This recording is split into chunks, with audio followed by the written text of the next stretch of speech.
In business, there will come a time that administration will need to conduct an evaluation of opportunities and threats within their industry.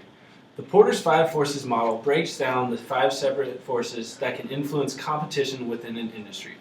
These forces include the intensity of rivalry among established companies within an industry, the risk of entry by potential competitors, the bargaining power of buyers, the bargaining power of suppliers, and the threats of substitutes. The strength of each of these forces controls the extent of the profit that can be made by established companies. When a company is looking at the risk of entry by potential competitors, they are looking at the economies of scale, brand loyalty, absolute cost advantage, customer switching costs, and government regulations. When they are looking at the rivalry among established companies, they are looking at the industry competitive structure, industry demand, cost condition, and exit barriers. When they are looking at the bargaining power of buyers, they are looking at the ability of buyers to bargain down prices charged by companies and squeeze out industry profits. They are also looking at the prices of other companies and the low switching costs. When they are looking at the bargaining power of suppliers, they are looking at the ability of suppliers to raise input prices and squeeze out industry profits, as well as looking at high switching costs. When they are looking at the substitute products, they are looking at products that satisfy similar customer needs. We are going to use Nike to illustrate the Porter's Five Forces model. To begin, we will look at the rivalry among established companies. Particularly, when looking at the competitive structure of the clothing and shoe industries, it is clear that it is highly saturated with companies such as Adidas, Under Armour, and Puma, thus driving prices down and making the rivalry high. When looking at the risk of entry from potential competitors, brand loyalty plays a major role within Nike's company. For example, if Finley's Gear Shop wanted to enter this industry, they would have to steal market share from major companies like Nike. This would make the risk of entry low.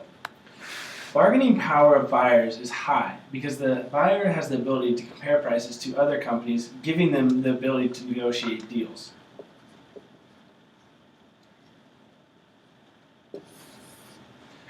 Bargaining power of suppliers is medium.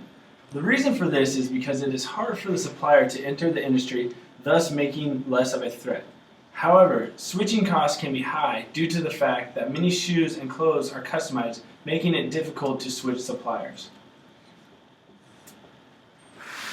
When looking at threat of substitutes, it is low because there are very little substitutes for clothing.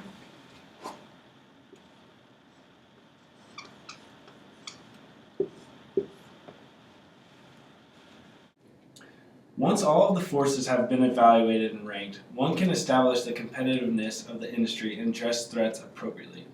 Therefore, administration can implement a strategic plan to gain a competitive advantage. So with this in mind, let's look at our example of Nike. Nike would need to look at its high threats. When addressing rivalry among established firms, Nike should continue to pursue the world's most recognizable athletes, thus boosting demand for their product.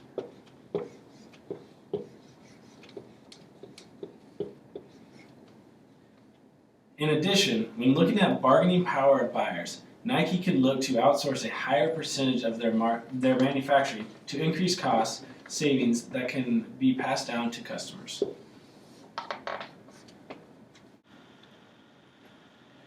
Thank you for watching our video today. And we hope you learned something about the Porter's Five Forces model. But I was wondering, Finley, how does Zane know so much about Michael Porter's Five Forces model? I have no idea. Because I am Michael Porter.